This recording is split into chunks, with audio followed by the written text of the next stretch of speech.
Hey guys, it is Chessy Fan 3802 here, and today we are going to be doing our Christmas special review video. So, unlike a standard product review that I would do, I decided that today I'd do a review on a famous Christmas movie that involves a train. And, I think a lot of you probably know what this movie is. And if you don't, and never heard of this movie, well, you gotta be the stupidest person on the planet. Just kidding. If you haven't heard of it, go watch it. It's okay. So the movie I'm going to review is pretty controversial when it comes to railroad fans, and that is The Polar Express. Now, The Polar Express is a movie I have watched ever since I was little. It was a classic movie when I was little. It's still a classic to me. I watch it every Christmas. But of course, we all know the story. It's about a kid who doesn't believe in Santa for a while, starts not believing in Santa, goes to the North Pole, meets himself, loses a bell he gives him, and then, of course, receives it Christmas Day. And he does this all while riding on the Polar Express, which is, if you did not know, a passenger train that runs to the North Pole. That's why it's called the Polar Express. Okay, so the book, The Polar Express, is pretty much along the lines of what I just said. It's nothing fancy. It kind of continues with that story. But the movie, on the other hand, is very different from the book. Excuse me. The movie has a lot of aspects that the book, of course, doesn't have, including storylines that don't need to be said and storylines that are actually kind of good. And also, it expands upon the characters a heck of a lot because there's a lot of characters. I mean, most of the characters that are in the movie are not in the book, and if they are in the book, then they're not. They don't get a line because the book itself, you could read it in less than 5 minutes if you really wanted to. Anyways, let's get into the movie, and we'll start with what I think about the animation. Now, this is the most probably controversial part of this movie is the animation because some people love it, some people hate it. Excuse me. I am one of those people who really does not like it. Oh, bear with me, I got a cold. But I'm one of those people who really does not like the animation in the movie because, first of all, I think it looks weird. I think it would have been better if it was a live action movie, and also it just comes off as wonky when you look at some of the shots of the movie. Also, the thing is with it too is that if you're little, when I was little, it was kind of creepy. The animation because it's kind of strange looking. I mean, there's no doubt. Now, when it comes down to the look of the actual scenery in the movie, like the North Pole, the woods, the actual steam locomotive itself, it looks great. Now, going on to the steam locomotive, we all know what it is. It is, of course, a Berkshire steam locomotive based off the Pere Marquette 1225, which was, of course, a Berkshire. And also, actually, that's why the Polar Express was formatted after that locomotive, is because the author actually saw it when he was in college, and it was, I forget what college it was at, but it was still at a college. It was kept there for a while, but that's how the Polar Express came to be. Move the camera. Pere Marquette 1225. And of course, yeah, we all know. If you don't know Pere Marquette 1225, just look it up. It's pretty famous. If you're a fan of the CNO, the Pere Marquette, you know what it is. Anyways, that actually is a good thing in the movie. The locomotive looks pretty good. Now, however, I think it's a little stylized. I don't think it looks exactly like the 1225 like some people think, but really I think they did a decent job on it. Now on to the characters of the movie. Now this is another controversial part of it, and I'm gonna start off before we go into any characters that are really have to do with the movie. I'm gonna start with a character that I think does not need to be in the movie, and that is, well, lack of a better term, the Phantom of the Opera on the observation car. Now this character is like, to me, the most meaningless waste of time in a movie I have ever seen. And I know people are going to hate me for this, but to me, it's like, if you're going to make a character like that, and I hope you guys know what I'm talking about. I'm talking about the guy who's the ghost if you know who that is. Well, anyways, to me, it's like the most meaningless waste of time. If you're gonna make a character like that, at least expand upon it.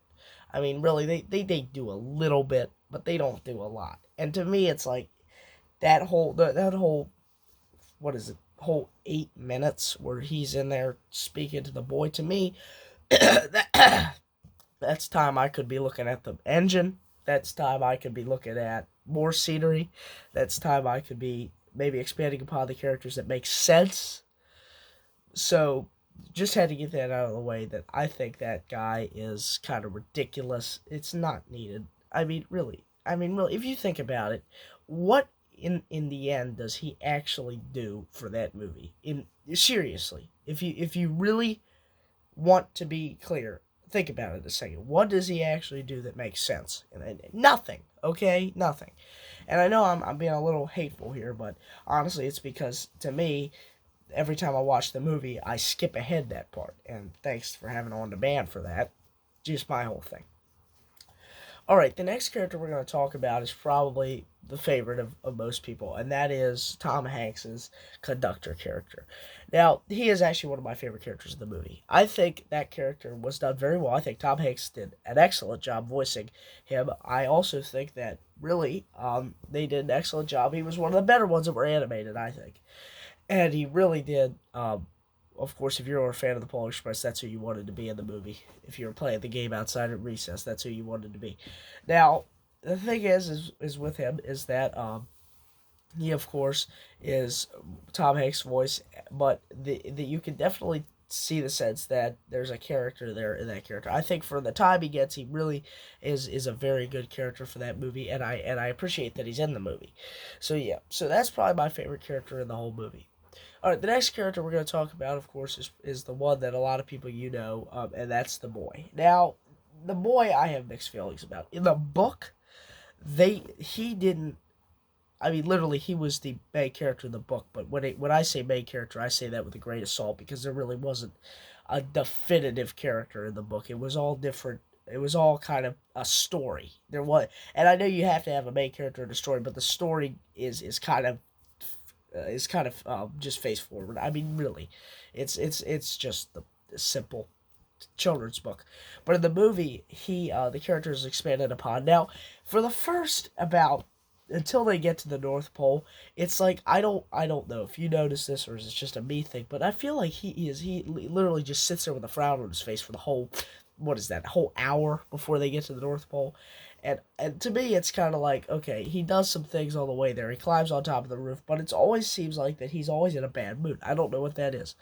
Now, now nobody else in the movie seems to be like this, except for that other kid. Now that other kid, to me, is a good expansion of character because that kid actually gets a decent storyline. It actually makes sense. Okay, unlike mostly Ghostly on the roof of the observation car. This kid actually makes sense.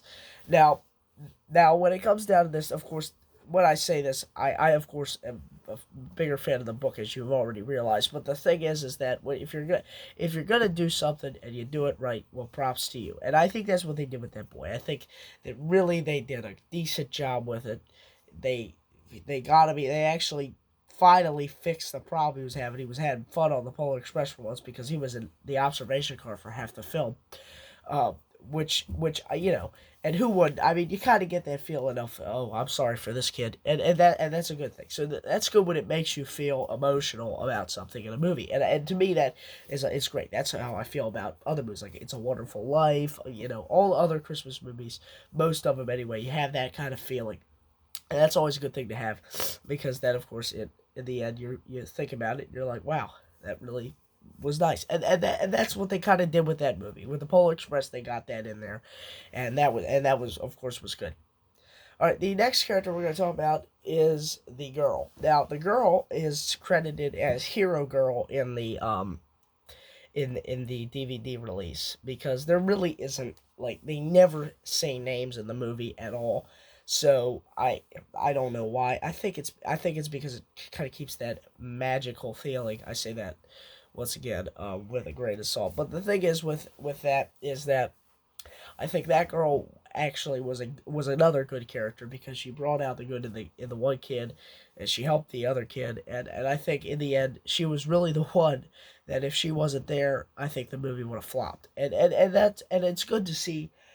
It's good to see a. I know that I shouldn't probably say this, but it's good to see a girl, a female, a character with a lot of time like that because it's something I mean, you see it a lot now, but back then that was kind of it was a cool thing, but that was kind of neat with the Polar Express how they did that, especially for a children's movie to have that girl as a hero, and to me she's probably one of the best characters in the movie, and she should get a lot of recognition, um, for being probably the sole purpose why that movie actually sold tickets, because if she wasn't there, probably wouldn't.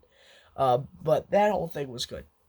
All right, the next two characters we're going to talk about are my absolute two favorites in the whole movie, and that is the engineer and the fireman. For the time they get, I think they unlike mostly Ghostly, I think these characters actually are pretty daggone important. And the reason why I say that is because without them, you get some comic relief, and it's so funny when you see them out there with a light bulb and with what they call a sheared off cotter pin, which it's not, but I won't get into that part. But they're just funny, doing some goofball acts and stuff. It's like the circus went on the train, but for the time they get, I think they're decent characters. And also, with them, you get some really neat scenes inside the cab of the engine, which are kind of neat to see all the different gears and all that stuff in there, the gauges, the throttle, brakes, everything. And yeah, so that was kind of neat. But now we're gonna probably come down to the character, the kind of the end of the movies. That's really a lot of all the characters that are in it. I mean, there's some other characters in it like the know-it-all kid, the elves, but all of them, there's not a lot to say about all of them. But really, in the end, of course, Santa Claus is a character. He doesn't really do much. I mean, he gives them the bell, and they go home. I mean, really. But when it comes down to the end of the movie is when it gets really good. And that's when, of course, the end of the movie feels a lot like a book. I mean, a lot like it. You get, of course, the scene with the bell. You get that whole thing. You get that whole kind of end paragraph of the book, which they expand upon in the movie. And I think that's a good thing because it ends sincere to the book. And I like that.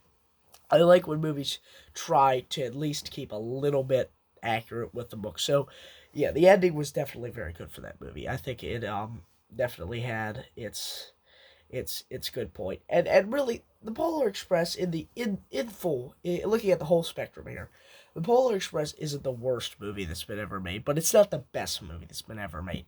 To me, I think it could have been better. They could have left out some of the milk toasty crap in the movie. But besides that, I think that it's a decent Christmas movie. If you're a fan of if you're a fan of Steam Locomotive, it's definitely one you'll like. And that's the main reason I really watch it every year is for the scenes with the actual locomotive in it because I like the Berkshire. But really, besides that whole thing and putting it all together, it's not the worst movie that's ever made, not the best movie that's ever made. But in my opinion, it could have been a lot worse. And what they did is they made the book that is an excellent book, an excellent children's book, and turned it into something different. And it's kind of cool to see that, but at the same time, it's kind of like, okay, I wish they would have stayed a little more loyal to the book. But, well, I'm getting a little ahead of myself, so I'll probably I'll leave it up to you guys and your opinion on the movie and how you think. And please, if you have something to say, leave it in the comments about the movie. And well, I'll say this to y'all: Merry Christmas or Happy Hanukkah, Kwanzaa, whatever you celebrate. I hope you have a wonderful time. It's always nice this time of year to spend time with your family and reflect on the past and stuff like that. And I hope Santa Claus brings you some nice gifts, and I hope your parents didn't forget to get you anything this year. But well, you guys, it's been nice doing this video, and this is the Christmas special. I might or might not upload a video tomorrow. I'm not sure, but for right now, this is all I have to say. So this is Chessy Fan 3802.